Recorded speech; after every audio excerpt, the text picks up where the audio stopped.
Yeah, Jubilee TV official, check the mic, 1, 2. Sa digital landscape, ang boses nyo ang dala ko. Headphones on, mga matay nakatutok, puso'y handa na. Jobelito TV official, reactor ng kalingap. Tayo'y maghatid ng liwanag sa bawat sulok ng Pinas. Isang tinig para sa bayan, advokasy ang wagas. Jobelito TV official, reactor ng kalingap. Ang inyong reactor ng kalingap. Yeah, reactor ng kalingap. Okay, so ayun. Yun sa mga kabagis, Jubilito TV official po at eto na naman po muli ang isang edisyon ng ating Real Talk. Hindi, reaction video lang mga kalingap at kabagis, no? At talagang pinukaw, no? Pinukaw ang atensyon naming mga kalingap reactor nitong si Kapitana ni Hides, no? Dahil ika nga ay sabihin na nating nakuha niya ang atensyon namin dito sa kanyang mga binibitawang salita patungkol po sa mag-amang matubang, sa programa ng Kalingap, sa pamamaraan ng kanilang pagtulong, and at the same time, yung kinikita nila sa platform na ito. Sinisilip lahat ni Kapitana. At meron pa nga po siyang mga patanong-tanong na, mayaman ba kayo dati? Hindi ba kayo napayaman ng mga beneficiaries ninyo? Ganon ang galawan. Ganon ang banatan. Kaya naman, mga kalingap at kabagis, we do our own research, mga kalingap at kabagis. At ito, hindi naman natukan Hindi naman na ito bago, no? Nagkataon lamang na marami pong nagkalat sa social media ng mga video clips kung paano niya po binanatan si Kuya Bal Santos Matubang. Yung sinasabi niyang real talk daw, no? Kung paano niya na-real talk daw si Kuya Bal at si Kalinga Prab sa mga ikangay mga pagtatanong niya na sabihin na natin kahit mga hindi reactor, kahit mga normal na mga viewers lamang po ay kayang-kayang sagutin. So ibig sabihin, mga kalingap at kabagis, walang lalim yung mga itinatanong niya na in layman's term, kahit po siguro grade 1, no? Grade 1 ay kaya pong sagutin, no? Mga kalingap at kabagis, no? Siguro hindi na natin patatagalin 'to. Ipunto per punto natin 'tong si Kapitana ni Hides dito sa mga pinagsasabi niya kay Kuya Bal Santos Matubang at kay Kalingap Prab. And disclaimer lang mga kalingap at kabagis, no? Ang monetization ko po naka-on, no? Hindi katulad sa sinasabi ni Kapitana ni Hides na hindi siya nag-o-on ng kanyang monetization. Tapos kahapon, nung nagpalipad si Kuya July, pumasok. Tapos biglang kabig na yun lang sa ads, no? Ang naka-off, 'di ba? Sabay biglang kambyo. Samantalang nung ako po'y nagbukas ng mga ibang live niya kahapon, abay, may ads naman na lumalabas. So, nasaan yung sinasabing ino-off ang monetization at hindi kumikita sa platform na ito? Tanong lang naman yun. Tanong lang naman yun, Kapitana. 'Di ba? Ako, aminado ako sa sarili ko na naka-on yung monetization ko. Content creator nga ni, 'di ba? At kung may magpapa-super thanks, dahil hindi naman natin ipi-premiere kung hindi mahaba, di maraming maraming salamat.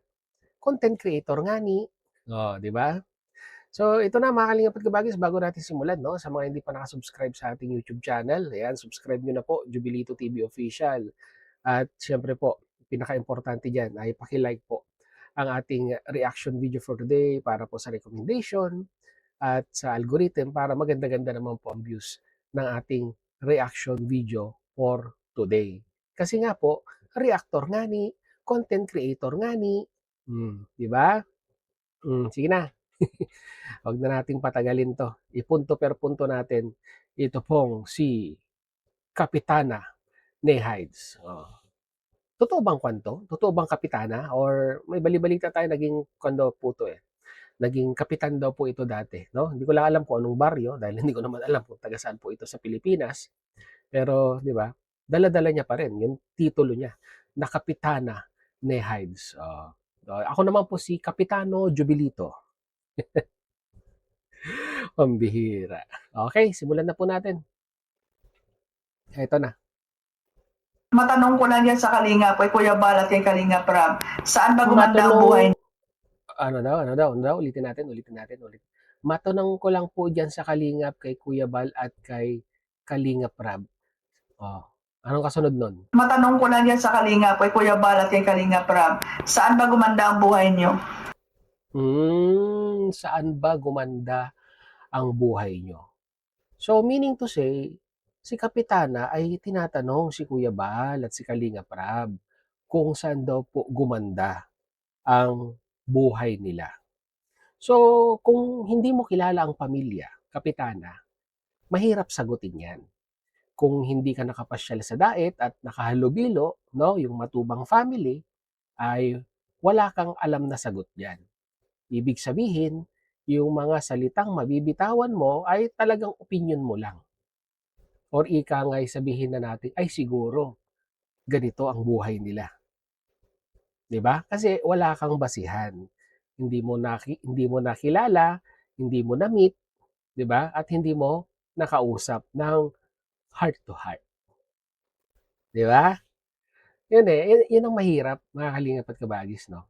Pag tayo ay nagre-reaksyon, tapos ika nga'y hindi natin kilala, no? Yung nire-reaksyonan natin, puro tayo base sa, 'di ba? Base sa narinig ko, base sa napanood ko.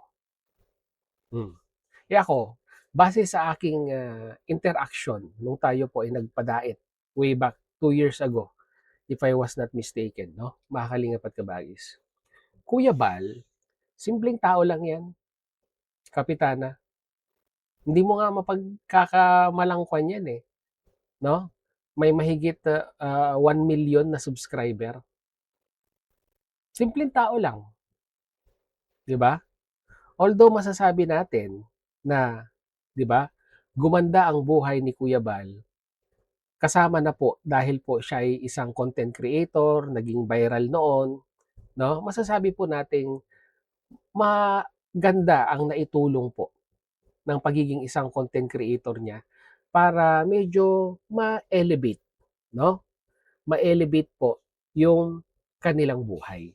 Pero ano bang merong buhay, no, sila Kuya Bal bago po sila naging content creator? So base, no? Base po sa kwento ni Kuya Bal sa kanyang mga live, base rin sa kwento ni Kalinga Prab sa kanyang mga live, no? 'Di ba? Alam naman natin na si Kuya Bal nung time na yon ay broadcaster, no? Radio broadcaster or radio announcer diyan po sa lugar nila. Nung mga time na yun ay kasama niya si Mr. Benty Boy, 'di ba? Sila DJ France, no? Kung di ako nagkakamali. At sumasideline yan, namamasada ng tricycle, 'di ba? Pero yung tricycle sarili niya, no? Mga kalingap at kabagis. Tapos, yung may bahay niya, si Ate Edna, ay alam naman natin ang istorya niyan, si Ate Edna, 'di ba? Principal, no? So meaning to say, ang pamilya nasa mid-range, hindi mayaman, hindi milyonaryo, hindi milyonarya, ang pamilya po ay nasa mid-range. Kumakain ng 3 beses sa isang araw, natutugunan yung pangangailangan ng kanilang mga anak. Okay? Malinaw yun, Kapitana. Hindi mahirap, hindi mayaman, nasa gitna. Okay? Tuloy. Di ba dahil yan sa mga beneficiary ninyo? Saan ba gumanda ang buhay nyo? Di ba dahil yan? Diyan sa mga ginagamit ninyong naging beneficiary nyo. Bakit? So ang bato, no? Ang bato ni Kapitana ni Heights dito ay gumanda daw po, no? Ulitin nga natin, gumanda ba? Ano 'yon? Yan sa mga beneficiary ninyo. Saan Okay, ang wait. buhay nyo? Di ba dahil yan sa mga beneficiary ninyo? Okay. Gumanda daw ang buhay nila Kuya Bal at ni Kalinga Prab dahil sa mga beneficiaries. Doon pa lang naligaw na tayo. Kung hindi po natin uunawain, no, yung kanyang facts na sinasabi dito. Na di umano, mga kalingap at kabagis, gumanda daw ang buhay ni Kuya Bal at ni Kalingap Rab at ng kanilang pamilya dahil po sa kanilang mga beneficiaries. Mali. Diyos mio. Ito yung sinasabi ko po, mga Kalingap at Kabagis. No? Na kahit grade 1 ay kaya pong sagutin yan. Bakit ko po nasabi? Ganito lang yan mga Kalingap at Kabagis. No? For example, ikaw ay isang empleyado, no? Ng isang pribadong pagawaan, basta private entity. Oh, empleyado ka. So, ibig sabihin, ang nagpapasweldo sa'yo ay yung may-ari ng kumpanya. Diba? Kung sa gobyerno ka naman, ang nagpapasahod sa'yo, taong bayan. No? Kasi, syempre, nagbabayad ka ng buwis at yung buwis na yun ang ginagamit ng gobyerno para pasahurin yung mga nagtatrabaho sa gobyerno. Tama po ba? Ngayon,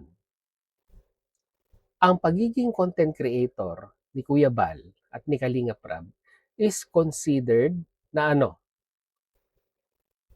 Ano mga student, mga grade 1 student, ano ang sagot? Ang sagot po, syempre, Kuya Bal, Kalingap Rab, content creator dito po sa platform na ito. So meaning to say, sila po ay nagtatrabaho sa platform na ito bilang isang content creator. No? At bilang isang content creator, 'di ba? Pag naka-on ang monetization, kapitana, 'di ba? Kailangan mong gumawa ng content. Kailangan mong paghirapan 'yan, 'di ba? Sa tingin niyo po ba si Kuya Bal ay hindi magkakaroon, ma-achieve ba ni Kuya Bal yung mahigit ilan na ba? 1.6 million subscribers kung hindi niya pinaghirapan yung channel niya? Kung hindi niya ginalingan yung ikangay pag-upload niya ng mga video? May manonood ba sa kanya? Ito, sasabihin ko sa inyo mga Kalingap at Kabagis, ang pagiging isang content creator ay hindi po para sa lahat. Not necessary may cellphone ka, gagawa ka ng YouTube account mo, content creator ka na. I-take consideration mo rin kung may manonood sa'yo at kung i-appreciate ng mga viewers yung mga content mo. So meaning to say, na-appreciate ng mga viewers ang content ni Kuya Bal Santos Matubang, Kalingap Rab, kaya merong views. At dito po sa platform na ito, ang views na yan ay nako-convert, no, bilang revenue. No? Dahil meron pong ads. Kaya nga po may Google AdSense eh. Oh, sa mga content creator alam 'yan, 'di ba? Si Google AdSense, mga Kalingap at Kabagis, no, ay magpapasok ng advertisement doon sa channel mo. At si Google AdSense din mismo ang magpapasahod sa iyo. Oh, 'di ba? So paano niyo sasabihin, kapitana, paulit-ulit na lang po ito, noon pa, panahon pa ni Kopong-Kopong yang issue na yan, na di umano na nakikinabang at napakinabangan ng husto, no, ng mag-amang Matubang yung mga beneficiaries nila, which is, mga Kalingap at Kabagis, no, sino ba ang nagpapasahod dito sa mga content creator na ito? Yung bang mga beneficiaries? Di ba? Yung bang mga beneficiaries na kinontent nila ang nagpapasahod sa kanila? Hindi. Di ba? Viewers. Dahil tinatangkilik. At dahil nga may views, nakakapagpasok ng ads si AdSense, kumikita siya, pinapasahod ngayon ng AdSense itong content creator dahil po maraming tumatangkilik na viewers. Sana malinaw sa iyo yun, kapitana. Di ba? Sana malinaw sa iyo yun. Kaya wag mong ipipilit, no? Wag mong ipipilit na yumaman ang mag-amang Matubang dahil po sa mga beneficiaries. 'Di ba? Hindi mo alam kung paano gumastos ng pera ang isang Kuya Bal para lang makatulong, no, sa kanyang mga beneficiaries. Hindi mo alam. Kasi wala kang idea. Hindi mo naman ika nga ako, proud ako. Sabihin ko sa sarili ko. Nakapag-stay ako sa bahay ng mga matubang diyan sa Daet nung ako po ay nagpunta diyan, no? So, alam ko ang galawan nila Kuya Bal, lalong-lalo na 'pag may mission, 'no? Lalo na 'pag may mission. So, hindi sila nagkwakwan, hindi sila nagdadalawang isip or hindi sila nag-aalinlangan na maglabas ng pera pagdating po sa mga beneficiaries. Minsan nga kahit wala nang matira, eh, basta may paabot lang yung tulong. Hmm. So, paano ninyo sasabihin na ang mga beneficiaries ang nagpayaman sa mag-amang matubang? 'Di ba? Bonus ang nangyari, no, sa mag-amang matubang dahil marami ang sumuporta sa kanila.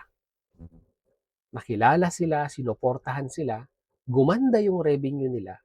At dahil nga sa pagganda ng revenue nila ay kahit sino naman po siguro mga kalingap at kabagis, pag gumaganda ang revenue mo, ay mag-isip-isip ka rin para sa sarili mo at para sa pamilya mo.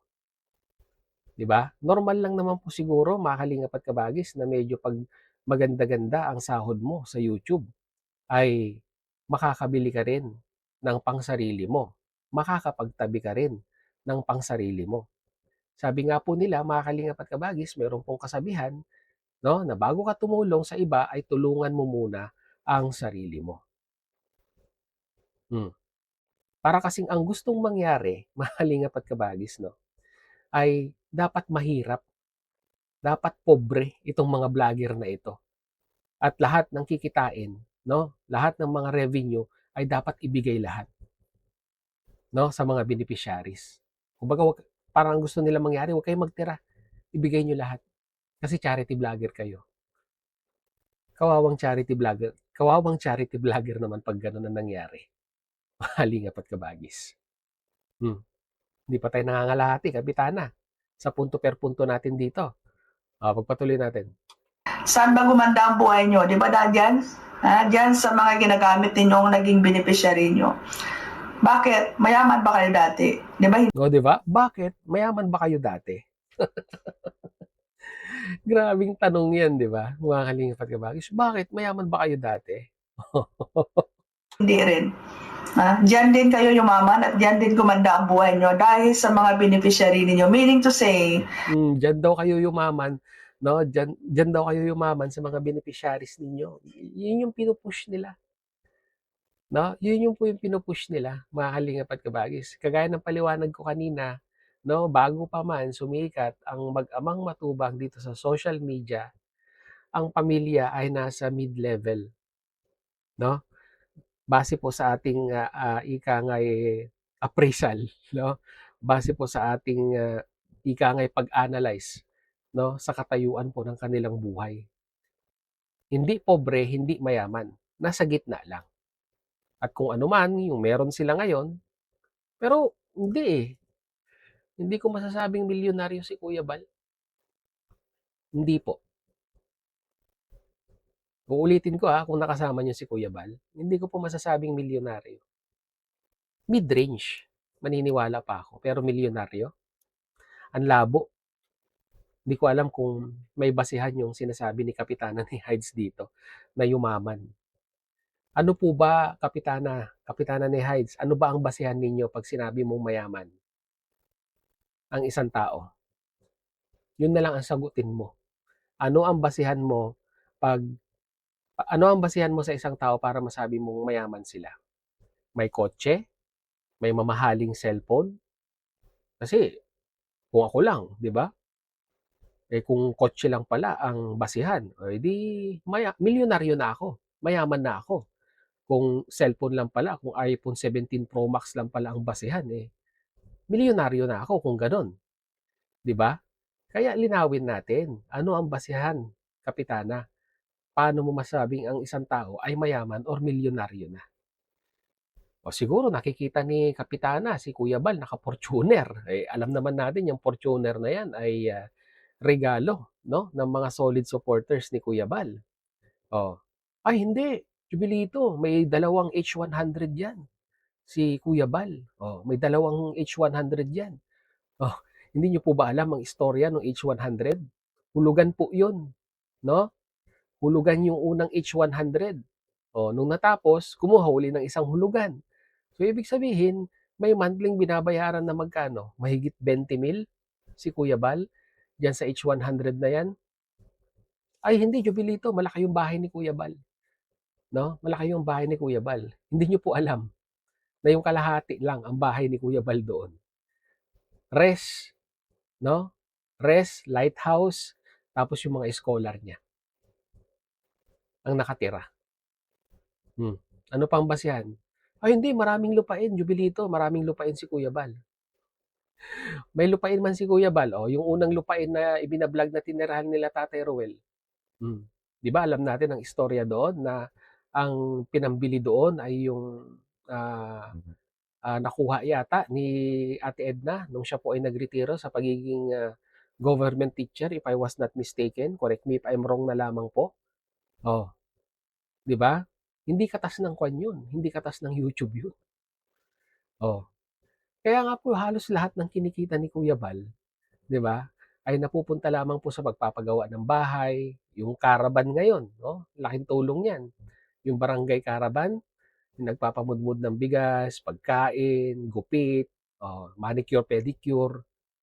Oh, kung meron mang kitain ng isang Bal Santos Matubang sa platform na ito, ay kulang pa, abonado pa, 'di ba? Sa pagkain pa lang ng mga scholars, yung mga nakatira sa lighthouse, katulad ni Birador. Oh, internet. Dalawa ang internet sa lighthouse. Mm. At isa kila Kuya Bal, isa sa lighthouse. Oh, kaya wag nating sasabihin na paldo na ang isang Bal Santos Matubang. Kasi unang-una sa lahat, gaya na sinabi ko kanina, wala kayong alam. Ganun lang kasimple yun. Tuloy natin. Meron din kayong utang na loob sa mga naging beneficiary ninyo. Kasi kung tutuusin, mas malaki ang nabenepisyo ninyo compare sa kanila. Hindi utang na loob sa beneficiaries. Hindi mo kasi alam kung paano na bago ng kalingap ang buhay ng mga beneficiaries. No? Yung mga estudyante na nawawalan na ng pag-asa, no? O ito, bibigyan kita ng isang example, Kapitana. Si Grace. Hindi si Grace na hindi si Grace na anak ni Kuya Bal. Si Grace na estudyante, scholar ni Kuya Bal. Nakatira sa lighthouse. No? Nakatira siya sa lighthouse at scholar ni Kuya Bal. Sustentado ni Kuya Bal yan. Tuition, baon, bahay, may service pa, may scooter pa. Lahat yan bigay ni Kuya Bal. Hindi niya halos ikinokontent yan, si Grace. Pero yung pagtulong ni Kuya Bal, nandoon pa rin. Oh. So paano mo sasabihin ngayon na dapat magpasalamat or sabihin na nating utang na loob sa mga beneficiaries yung ika ngay pagiging pagyaman di umano, no, ng kalingap dito po sa mga beneficiaries na ito. May mga napapanood tayo na upload ni Kuya Bal, pero meron din po tayong hindi napapanood. Ayun po yung tinatawag na off-cam na hindi na ina-upload ni Kuya Bal. At si Kalingap Rab, ganun din. May mga off-cam na tinutulungan yan. Oh. So paano nyo sasabihin, no, na utang na loob ng Kuya Bal at Kalingap Rab sa mga beneficiaries kaya po sila yumaman? Kung in the first place pa lamang po, yung ibang pagtulong nila ay hindi nga binablog. Sige nga, Kapitana. Di ba? Sa totoo lang. Kaya huwag kayong manumbat, no? Huwag nyo ipagkalan. Bakit? Sino ba nanunumbat? May nanunumbat ba? May nanunumbat ba? Wala naman akong natatandaan ng isang Kalingap Rab at Kuya Bal nanunumbat sa kanilang mga tinutulungan. Baka sabihin mo, hindi, Jubilito. Yung ginagawa nila kay Dalaga, parang panunumbat na yon, ganon, mga ganyan. Hindi siguro. Diba? Ang tanong na lang diyan, sino bang nagpatulpo? Yun lang yun. Tindakan na pinaganda ninyo yung buhay ng beneficiary ninyo. Kasi kayo gumanda din ang buhay ninyo dahil sa mga naging beneficiary ninyo. Uulitin ko gumanda ang buhay ng mag-amang matubang dahil naging persistent sila dito sa platform na ito. Kasi ginalingan nilang mabuti sa paggawa ng content, no? Kaya sinusuportahan sila ngayon. Nakitaan sila ng anong tinatawag doon? Genuity or genuine, no? Kakaiba yung pagtulong nila. Kakaiba yung pamamaraan ng kanilang pagtulong. Kaya sinusuportahan at tinatangkilik sila ng mga viewers at sinusuportahan ng mga sponsors. Yung mga solid na sponsors. Hindi yung ika ngang magbibigay ako para ma-shoutout ako. Hindi yung mga ganong sponsor. Magbibigay ako para mamanduhan ko si Kuya Bal. Hindi yung mga ganong sponsor. No? Do you think, no, na yung mga sponsor na yan ay magi-stay ng napakatagal na panahon kay Kuya Bal kung ika nga ay hindi nila nakikita na genuine yung pagtulong ni Kuya Bal sa kanyang mga beneficiaries at kay Kalinga Prab? May mga sponsor dyan. Taon na ang binibilang. No? Pero yung pagtulong nila tuloy-tuloy pa rin. Di ba? Sige. Saan ka nakakita ng charity vlogger na galing sa walang-wala, nung nag-charity vlogger, naging milyonaryo? So, dyan pala. Saan ka daw nakakita ng charity vlogger na dating walang-wala? O doon pa lang sablay ka na eh. Paano mo nasabing walang-wala? Sabi ko nga mid-range eh.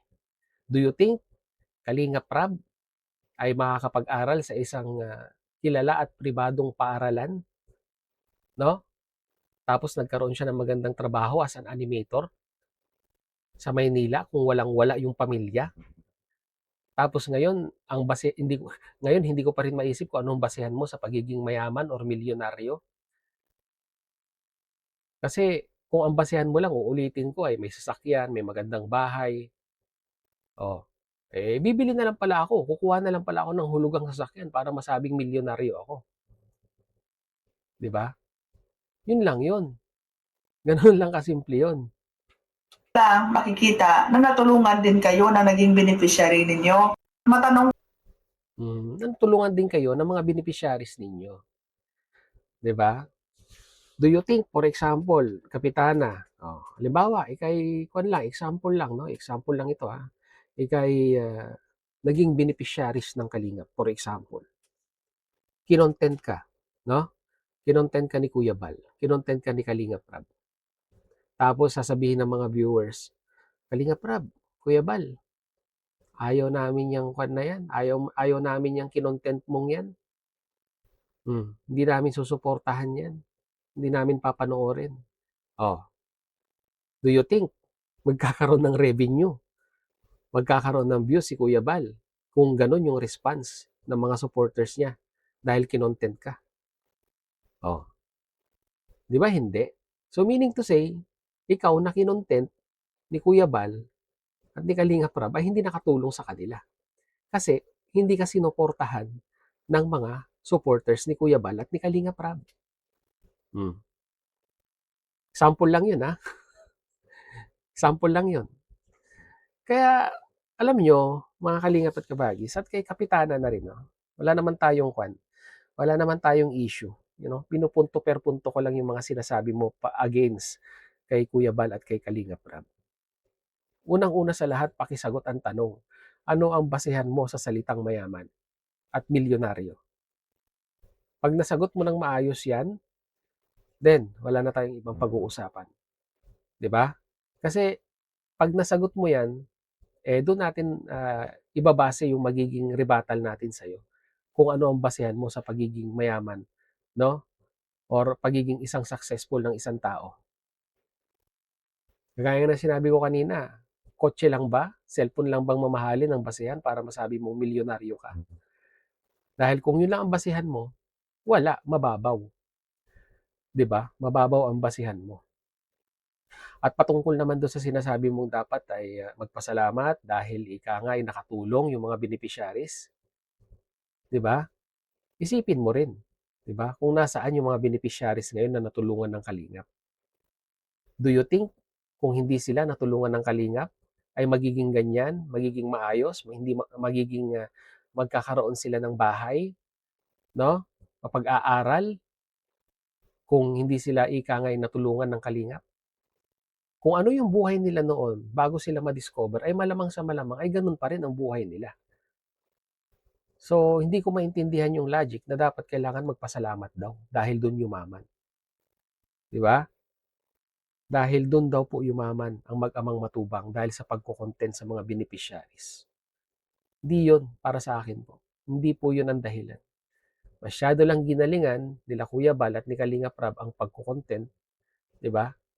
At doon po na-appreciate ng mga viewers yung ginagawa ng mag-amang matubang. Dahil nakikita nila na genuine, no, or genuine yung ginagawa nilang pagtulong at hindi lamang po ika nga for the views lang. Okay? Alright. Sana malinaw kay Kapitana ni Hudson. Ano sa tingin ninyo, mga Kalingap at Kabagis? Sinong may punto? Si Kapitana o ang mag-amang matubang? Ilagay nyo sa ating comment section, mga Kalingap at Kabagis. So yun, muli, maraming salamat dahil sa dulo po ng ating reaction video ngayong araw na ito ay nasamahan nyo po muli si Jubilito TV Official. At muli po, nagpapaalala po ang inyong host sa mga hindi pa po nakasubscribe sa ating channel.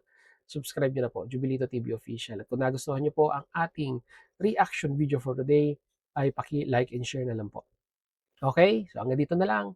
Once again, this is Jubilito TV Official, proud member of Team Koos and Team Bios. As I always say, mga Kalingap at Kabagis, peace, God first. God bless po. Bye-bye.